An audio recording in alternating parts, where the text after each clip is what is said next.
వృషభ రాశి ప్రేక్షకులకు స్వాగతం.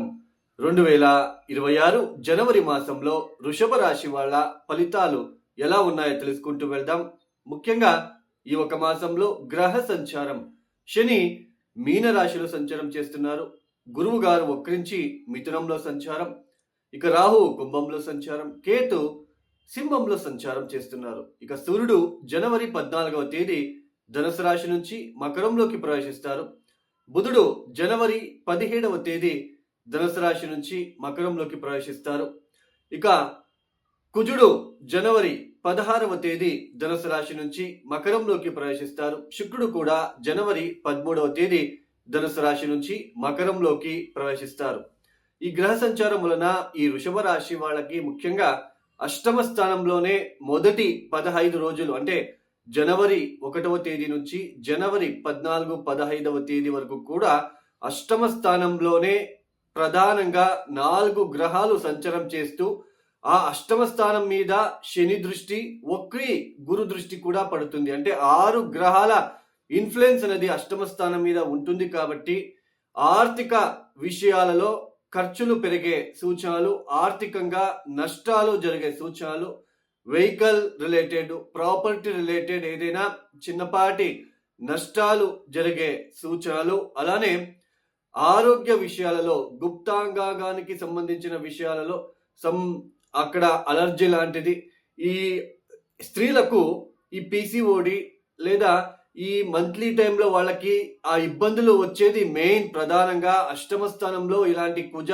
శుక్రులు సూర్యుడు లాంటి గ్రహము ఉన్నప్పుడే ఆ ఒక స్టమక్ రిలేటెడ్, తర్వాత మంత్లీ టైంలో ఇబ్బందులు, పీసీఓడి లాంటిది. శుక్రుడు బలహీనపడి అష్టమ స్థానంలో ఉంటే ఆల్మోస్ట్ చాలా మంది అమ్మాయిల జాతకాలు చూశాను.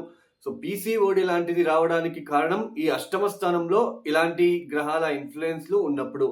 ఆ గుప్తాంగాంగాలకి సంబంధించిన విషయాలలో కొన్ని అలర్జీ లాంటిది, అలానే ఈ ప్రాపర్టీ రిలేటెడ్ ఎస్పెషలీ మీ అత్తగారు తరపున కావచ్చు, మావగారు తరపున కావచ్చు, ఏదైనా ప్రాపర్టీ రిలేటెడ్ సంబంధించిన విషయాలలో, అలానే మెయిన్ ఇక్కడ ఆర్థిక విషయాలలో ఎక్కువగా కొంచెం ఏదైనా డిస్టర్బెన్సెస్ లాగా మీకు జరిగే సూచనలు ఎక్కువగా ఉంటాయి.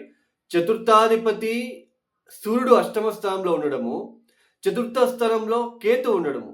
సో ఈ జనవరి మాసంలో వృషభ రాశి వాళ్ళకి మొదటి 2 వారాలు కొంచెము చాలా ఈ శారీరకంగా కొంచెం టైర్డ్నెస్గా ఫీల్ అవడము, అటు ఏదైనా నష్టాలు జరిగే సూచనలు, అది వెహికల్ రిలేటెడ్ కావచ్చు, మీ మానసిక ప్రశాంతకు జరిగే ఆ నష్టం కావచ్చు, అంటే మానసిక ప్రశాంతంగా లేకుండా ఆ ఇబ్బందులు, ఆ కొంచెం ఎక్కడో ఒక చోటు టైర్డ్నెస్ అని అనిపించడము, ఆ ఫైనాన్షియల్ విషయంలో ఆ ఇబ్బందులు, ఆ వెహికల్ రిలేటెడ్ కావచ్చు, ఆ దాంట్లో ఇబ్బందులు, వెహికల్ రిలేటెడ్ సడన్గా ఏదో ఒకటి రిపేర్కి రావడము, ఇలాంటివి ఎక్కువగా జరిగే సూచనలు మొదటి 15 రోజులు కనిపించబోతున్నాయి.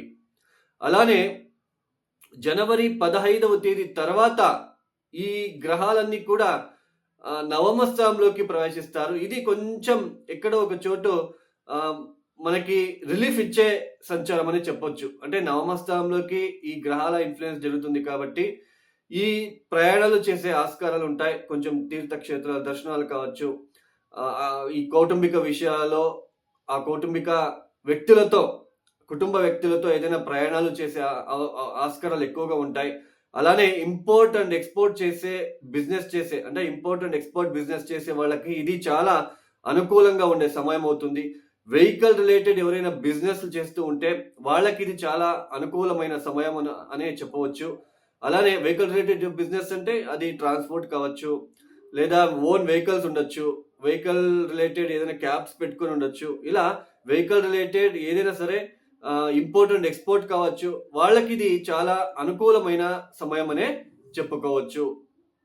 అలానే ఈ తండ్రి గారితో ఒక మంచి సంబంధం ఏర్పడడానికి, మంచి బాంధవ్యం ఏర్పడడానికి ఇది మంచి సమయం అనే చెప్పవచ్చు. తండ్రికి కూడా చాలా మేలు జరిగే సూచనలు కూడా ఉండే ఆస్కారాలు ఉంటాయి. నవమస్థానంలో ఈ సూర్య కుజుల యొక్క ట్రాన్సిషన్ ఏదైతే సంచారం ఉందో ఇదంతా మంచి ఫలితాలు ఇవ్వకపోయినా ఈ వృషభ రాశి వాళ్ళకి ఈ చతుర్థాధిపతి సూర్యుడు నవమ స్థానంలో రావడం అనేది కొంచెం కొంచెం లక్ అనేది మనం చెప్పుకోవచ్చు. కొంచెం ఎక్కడో ఒక చోటు అదృష్టం అనేది రావడానికి కూడా అవకాశాలు ఉంటాయి. మొత్తానికి జనవరి మాసంలో మొదటి 15 రోజులు కొంచెం జాగ్రత్తలు తీసుకుంటే మంచిది. ఆర్థిక విషయాలలో సడన్ లాసెస్ జరిగే సూచనలు, ఇతరులు నమ్మి మోసపోవడము, ఇట్లాంటివన్నీ ఉంటాయి కాబట్టి కొంచెం జాగ్రత్తలు తీసుకుంటే మంచిది. ఈ వృషభ రాశి వాళ్ళకి ఈ నవమాధిపతి అయిన శని కూడా లాభస్థానంలో సంచారం అనేది ఇది మంచిగానే ఉన్నప్పటికీ ఎవరికైతే వృషభ రాశి వాళ్ళకి లేదా వృషభ లగ్నం వాళ్ళకి ఈ శని మహాదశ శని భుక్తి గనక జరుగుతూ ఉంటే వాళ్ళకి ఇది ఇంకా పాజిటివ్ ఇంపాక్ట్ అనేది ఉండబోతుంది. బట్ మొదటి 15 రోజులు ఈ అష్టమ స్థానం మీదనే ఎక్కువ గ్రహాలు ఉండడం అనేది ఈ అంటే డిప్రెషన్లోకి వెళ్ళడము, సమ్ టెన్షన్స్ ఫీల్ అవ్వడము, యాంగ్జైటీ ఫీల్ అవ్వడము, ఇట్లాంటివి ఎక్కువగా కనిపించడానికి ఆస్కారాలు ఉంటాయి. ఈ వృషభ రాశి వాళ్ళు ప్రతిరోజు మానకుండా సూర్యుడికి అర్ఘ్యం ఇవ్వడము, ఆదిత్య హృదయ పారాయణం చేసుకోవడము, అలానే ముఖ్యంగా కాల భైరవుడిని ఎక్కువ ఆరాధించడం ద్వారా ఉన్న నెగిటివ్ ఎఫెక్ట్ తగ్గుతుంది. అలానే మృత్యుంజయ మంత్రాన్ని కూడా మీరు వినడానికి ప్రయత్నం చేస్తే ప్రతిరోజు ఇది చాలా మంచిది. ఇవి గోచార ఫలితాలు మాత్రమే. ఇంతసేపు మనం ఏమి చెప్పుకొచ్చామో ఇవి గోచార ఫలితాలు మాత్రమే. జాతకం చాలా ఇంపార్టెంట్. జాతకంలో మనం పుట్టినప్పుడు జాతకంలో గ్రహస్థానాలు గనక బాలేకపోతే, అక్కడ గ్రహగతులు చాలా ఇబ్బందిగా ఉంటే, పంచమాధిపతి, నవమాధిపతి, లగ్నాధిపతి, సప్తమాధిపతి, దశమాధిపతి వీళ్ళు చాలా ప్రముఖమైన పాత్ర అనేది వహిస్తారు. వీళ్ళు గనక బలహీనంగా ఉండి అష్టకవర్గ బిందువులు గనక వాళ్ళు దశమ స్థానంలోకి లేదా పంచమ స్థానంలోన ఎక్కువ అష్టకవర్గ బిందువులు లేకుండా ఒక 20-25 పాయింట్స్ కనుక ఇచ్చి ఉంటే వాళ్ళకి చాలా ఇబ్బందులు ఉంటాయండి. వాళ్ళ జీవిత కాలంలో కొంచెం ఇబ్బందులు పడుతూనే వెళ్ళాలి. మెయిన్ దశమ స్థానం, ఉద్యోగ విషయాల్లో ఇబ్బందులు పడుతున్నారు ఒక వ్యక్తి అంటే దశమ స్థానం బలహీనంగా ఉంటుంది అని అర్థం. వాళ్ళ జాతకరీత్యా దశమాధిపతి ఎవరు, ఆ దశమాధిపతి ఎక్కడున్నాడు, D10 చార్ట్లో దశమాధిపతి ఎక్కడున్నాడు, సో మళ్ళీ D10 చార్ట్లో ఏ లగ్నం ఏర్పడింది, ఇవన్నీ చాలా ప్రముఖమైన పాత్ర అనేది వహిస్తుంది. అలానే మనం పెళ్ళిళ్ళు చేసుకుంటున్నాం, అసలు జాతకాలు మ్యాచ్ చేసుకోకుండా చేసుకుంటున్నాం. చాలా మంది ఏమైపోయింది అంటే పేరు బలాలు మాత్రమే చేస్తున్నారు. అందులోన పేరు చేంజ్ చేయడం అనేది కూడా చేస్తున్నారు. ఇవన్నీ చేస్తే పేరు చేంజ్ చేయగానే అవి సరిపోతుందా? మీరే తలరాతని మార్చగలమా? మీరే ఆలోచించండి. సో జాతకరీత్యా ఉన్న ఇద్దరికి ఉన్న అక్కడ దోషాలు ఏమున్నాయి, సప్తమాధిపతి ఎలా ఉన్నాడు, బిఫోర్ మ్యారేజ్ ఏ పరిహారాలు చేసుకుంటే కొంచెం రిలీఫ్గా ఉంటుంది, అది ఆలోచించాలి. పేరు బలాలు మాత్రమే చూస్తున్నారు. జాతకాలు ఎవరు సరిగ్గా చూడట్లేదు, జాతకాల గురించి పట్టించుకోవట్లేదు. అలానే పేరు చేంజ్ చేయగానే మనకంతా ఓకే అయిపోతుంది. పేరు చేంజ్ చేయగానే దాన్ని కూడా పద్ధతిగా చేయాలి, పేరు చేంజ్ అనేది కూడా. సో దీన్ని గుర్తించుకోండి. సో జాతకం చాలా ఇంపార్టెంట్. సప్తమాధిపతి, మనము వివాహం కళత్రకారకుడు ఎవరు, ధారాకారకుడు ఎవరయ్యారు, లగ్నాధిపతి ఎలా ఉన్నారు, ఇవన్నీ చూసుకొని మనము ముందడుగు వేస్తే చాలా మంచిది.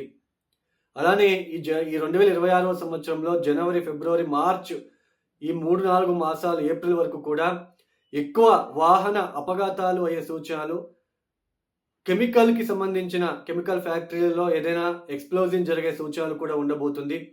అగ్ని దురంతాలు ఎక్కువ అవుతాయి. ఎందుకంటే కుజ బుధులు ఇద్దరు కూడా నియరెస్ట్గా సంచారం చేస్తూ ఉన్నారు, క్లోజ్ డిగ్రీలో సంచారం చేస్తున్నారు. కాబట్టి కొంచెం అగ్ని ప్రమాదాలు, కరెంట్కి సంబంధించిన, పవర్కి సంబంధించిన విషయం, ఎలక్ట్రిక్ పవర్కి సంబంధించిన విషయాల్లో పనిచేసే వాళ్ళు, డ్రైవర్ వృత్తిలో ఉన్నవాళ్ళు చాలా జాగ్రత్తగా మీరు ఉండడానికి ప్రయత్నాలు చేసుకోండి. లేదంటే వాహన ప్రమాదాలు ఇలాగే ఎక్కువ అయ్యే సూచనలు, అగ్ని ప్రమాదాలు ఎక్కువగా ఉంటాయి 2026 ఏప్రిల్ వరకు కూడా. కొంచెం జాగ్రత్తలు తీసుకుంటే మంచిది. వాళ్ళ జాతకరీత్యా చూసుకొని ప్రతిరోజు మృత్యుంజయ మంత్రాలని పఠించుకుంటూ ప్రతిరోజు కూడా నిత్యం కూడా దేవతా ఆరాధన చేస్తూ కొంచెం భయంతో రోడ్డు పైన ఎక్కడానికి ప్రయత్నం చేయండి. అలానే రాత్రిపూట ప్రయాణాన్ని తప్పించండి. ఎవరైతే ఈ వీడియోని చూస్తున్నారో లైక్ చేయండి, షేర్ చేయండి, సబ్స్క్రైబ్ చేసుకోండి. అలానే ఎవరికైనా ఆస్ట్రాలజీ కన్సల్టేషన్ కావాలనుకుంటే డిస్ప్లే అవుతున్న నంబర్కి నేరుగా కాల్ చేయండి. సర్వే జనం సుఖినో భవంతు. ధన్యవాదములు. జై శ్రీరామ్.